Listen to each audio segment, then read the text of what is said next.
Hayatlarımızı yaşam sevincine dönüştüren Gizem Yağmurları programına hoş geldiniz.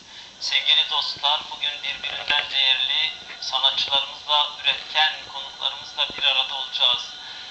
Bugün ilk olarak tiyatro ve sinema sanatında büyük başarılara imza atmış, çok ciddi üretimlerde bulunan bir dünya yurttaşı, bir barış güvercini Gülsen Tuncer'le beraberiz. Hoş geldiniz efendim. Merhaba. Hemen Sayın Tuncer, sizi tanımayanlar için Gülsen Tuncer kimdir? Sizi medyadan çok fazla izleme olanağı bulamıyoruz ama tabii sohbetimizde de devam edeceğiz, bunları konuşacağız. Kimdir Gülsen Tuncer?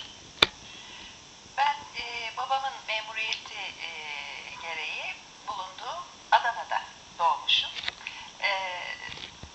Annemle babam iki kere burada da yaşamışlar, gene memuriyeti gereği. Onun için ben kendimi bebekliğimden beri biraz Hataylı da sayıyorum, Adanalı da sayıyorum. Ne güzel. Hatta nüfus kağıdımda Bahçe yazar benim, Adana Bahçe yazar. O yüzden bu coğrafyaya geldiğim zaman kendimi çok iyi hissediyorum.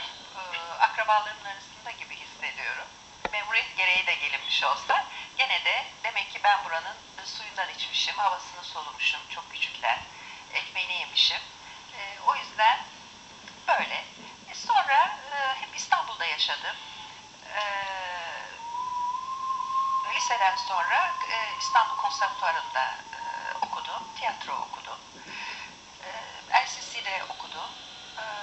Sinemayı hep özel tiyatrolarda çalıştım. Ödenekli tiyatrolarda çalışmadım. Hep özel tiyatrolarda çalıştım. Sinemayı önce kamera arkasında, sinemada yönetmen yardımcılığı olarak yaparak öğrendim. Çok çok sonraları kameranın önüne oyuncu olarak geçtim. Birçok iş yaptım. Böyle devam ediyor. Evet, böyle devam ediyor. O zaman hemen üretimlerden devam edelim sıcağı sıcağına. Sanatsal üretimlerinizin birçok dizide birçok yani rol aldığınızı ve hatta başarılar elde ettiğinizi biliyorum. Bu konuda bilgi alabilir miyiz? Ankara'da Çağdaş Sahne'de çalıştım.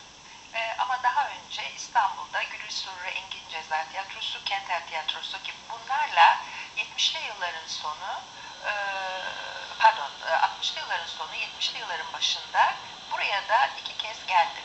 O zamanlar tiyatrolar büyük turneler yapardı ve mutlaka Hatay'a da gelinirdi. O yıllardan ben burayı anımsıyorum. Hatta müzenizi gezdim. Orada fotoğraflarım vardır. Arkeoloji müzesi. Zaten hobim arkeolojidir.